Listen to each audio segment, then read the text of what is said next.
Good morning. How y'all doing? Let me see if I can get this together the right way. Actually, I prefer that. Alrighty, here we go. Yay. All right.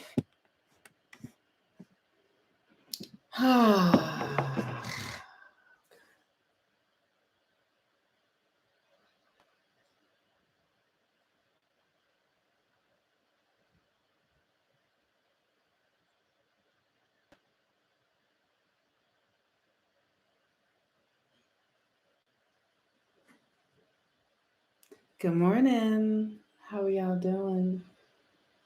All right. Hmm. Hello there. I feel completely out of, hold on a second. I'll be right back. Okay, let me see what I'm doing here. I am getting the read on where Mars is at the 26th degree of silence. Okay, perfect. Hold on one second. How y'all doing today? Let me just see where Mars is. Let me make sure it's at the 26th degree, 26 silence. Okay, perfect. Good morning. How y'all doing? All right. Today is Tuesday, and I'm grateful to be here.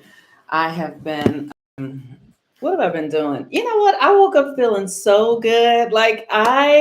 Okay, so here's been the thing that's so good. So I told you guys that I have been sleeping in front of my altar for 4 years. Like I have a sofa in front of my altar and I 4 years, literally day in rituals, like it just sort of dragged me there and I had move or do anything else except be in front of my altar for 4 years. And the other day, I had just started feeling like, hi there, Judah. I had just started feeling like I wanted to be released from it. And so I started just sort of praying about it, like, how do I get from in front of it and back into my bed? And it's happened, and I feel really good because I'm actually um, sleeping in a different way. And so I've been in my bed now for 3 days, and after 4 years of being, and then before then, I slept in the bed with my son until he was 12, 12 years old. When I was a child, because I grew up in poverty, I slept in the bed with my auntie until I went to college. Like, it's so interesting. Like, I am very aware of, sort of the American thing. Like, and when my son was born, there was this real rush to like get him out of the bed. Like, the conversation, the collective conversation is get the children out of the bed. And I just was like, I didn't grow like I grew up sleeping with everybody because we didn't have a lot of room. So we all shared beds and so I feel like as much as we see that as something that is anchored in poverty, it is actually very healing to be together and be connected and be with other people. And so my son and I, like I said, he slept in the bed with me until he was 12 years old.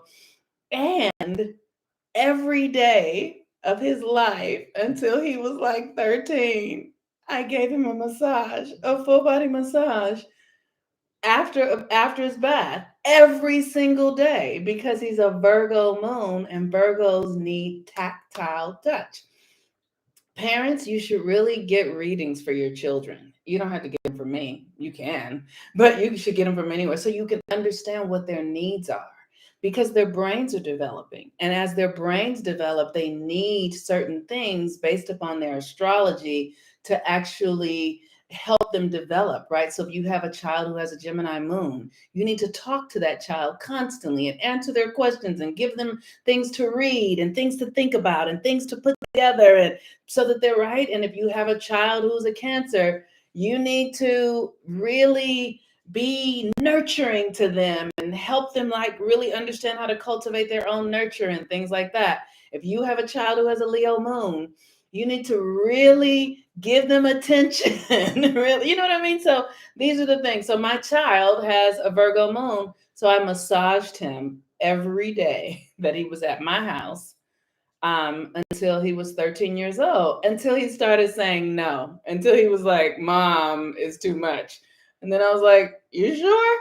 Because let me tell you, this kind of love, attention, and affection, it'll be a little while before you run into this. You'll be 17 or 18. This kind of energy, this kind of, right? Like it'll be something else by the time when you're getting this kind of connection with a woman. There will be another motive in place. So he doesn't know that he's saying no to something that, but I know because I'm a grown woman. And so he doesn't want that anymore. But I would massage his feet. Like I just would do all the things to get him anchored into his body. Yes, to get him anchored into his body. Because that will help his brain development.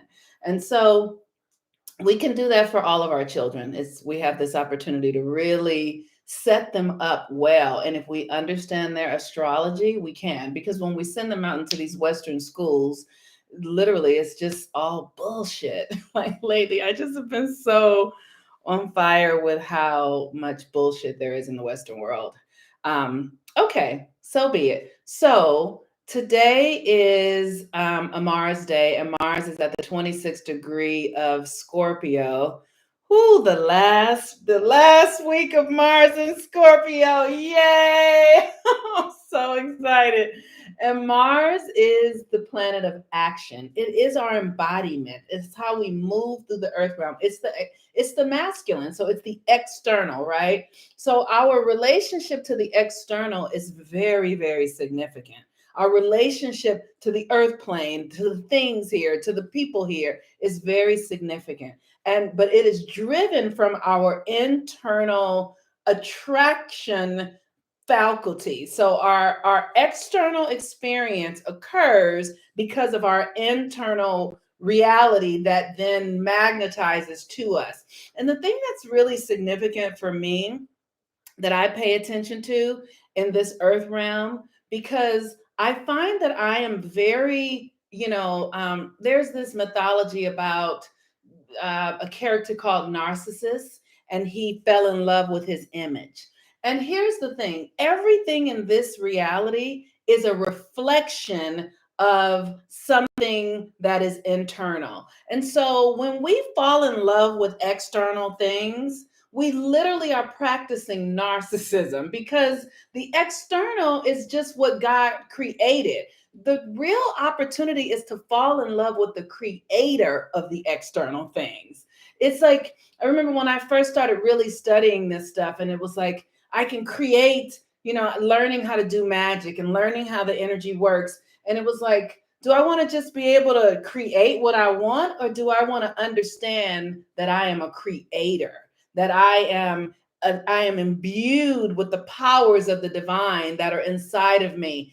We can create anything, but the real thing is to understand that you are the place where the magic abides, that you are. So you want to fall in love with the inner world. You want to fall in love with the self, because the self is what is generating this external thing. So we have Mars, and Mars is about our external reality. But what we absolutely want to understand is the relationship by which the external comes into being, because the relationship by which it comes into being is where the real power is. And that Mars in Scorpio is really about generating deep power, deep transformational, alchemic, occult power. And that is the magic. But the actual experience of it is, if you put your attention on what I want and I have this, you're short-sighted. It's short-sighted. The real power is understanding that you are the thing itself.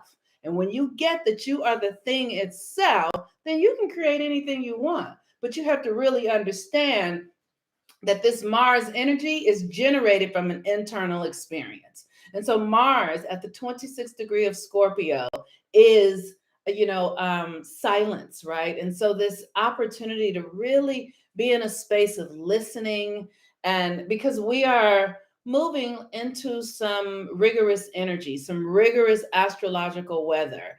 And that doesn't mean that we're going to have a hard time. That's not what I'm saying at all. It just means that we need to pay attention. It's like moving through some terrain that is rigorous and challenging. So you really want to pay attention to what's going on with you, right? To how you are generating your own reality. And I know for me, we have this Venus in retrograde happening, and I am like, I feel like as I'm doing the work to absolutely not be moved by my external creations, to not look at them as like, oh, look at how incredible that creation is, or look at how hard that creation is, but to really recognize that it is from within that I am creating this. And as I'm noticing, I just notice that I am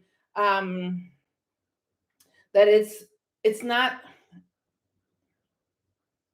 I'm noticing where I have in the past given my emotional power away to things and people where I wasn't fully taking responsibility for my own feelings, right? It's this opportunity to take responsibility for my feelings and not make them be someone else's thing, right? It's like I feel this way, like somebody does something and I feel offended, right? And it's like, but then I go, well, if they didn't do that, then I wouldn't be offended. No, that's not how it works.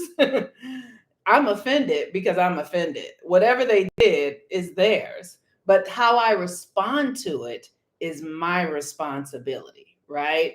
And so I'm looking, like I'm really looking at my responses, because that is where the energy is drained. If I'm taking it on like, oh, that person has done something and now and because of what they've done, I'm doing this. In that place right there, there's this emotional capacity to be able to just own what you're feeling. You know, that person triggered it so you could see it. That person did what they did, or that experience happened so we can actually see ourselves and see where the power leak is. So the silence is this opportunity to be able to observe and just feel. Observe and just feel. Do your best not to be reactive. Mars can be pretty reactive. I know for me, I can be pretty reactive. But really observe and just feel, and then take responsibility. Like, oh, this is my creation. This is what I created. Okay, this, this is mine. I did this, and then do the work on it for yourself. Like, why? Where did this come from? Here's the thing: this stuff is always rooted in childhood experiences generally, right? And so, like for me, I have a tendency to people please, and if somebody feels something or does, then I'm like, well, what? I'm sorry, or what can I do to? And so that's my childhood stuff. That's my childhood, growing up in an environment where people were angry or whatever, and then me feeling like I have to come behind. How? What can I do to make you feel better? And da, da, da, I'm sorry, and all that kind of stuff, right? And so that's how I've been wasting, draining my own emotional power. So in the silence, the 26th degree of Mars, I just want to watch it. I just want to see where it is. Maybe I'll journal a little bit about it, do a little bit of meditation on it, but witness it. And in the witnessing of it, the moon in Aquarius the witnessing of it, then the detachment occurs. But the sun is in Sagittarius. So we're literally lifting ourselves higher. We're literally, by being able to witness, because that sun energy in Sagittarius is the adventure. It's, how do we go higher? How do we expand, right? So many of us right now are in an expanded period where there is an expansion occurring. And, with the expansion, what I have noticed that even when all of the stuff that I want to have happen is happening, it still work, right? Even when all the good stuff, even when it still work, right? So even if you're going to like a beautiful party, somebody had to prepare all that stuff and make everything there, and it still work, right? So literally just being able to notice the rhythm of it and being intentional and conscious so that you're guiding it, so that you're not at the effect of it, so that you're actually in a guiding place with it. Um, So that's really it. What's today? Where are we? We just had a new moon. We have a full moon next week. And we're having a full moon in Gemini.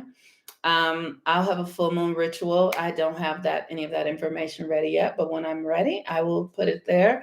And that's kind of all. So thank you all so much, and have a really beautiful day. Use this energy, this Mars energy, to get clear, to witness how you're using your power, to witness the stories you're telling about what people do and how you respond to it, and then to be able to, the detachment with Aquarius energy is, you want to see it, and then really, like, the Aquarius is fast. Aquarius is like, okay, I'm done with that. That's it. Like, Aquarius is like, all right, we're off to the next thing.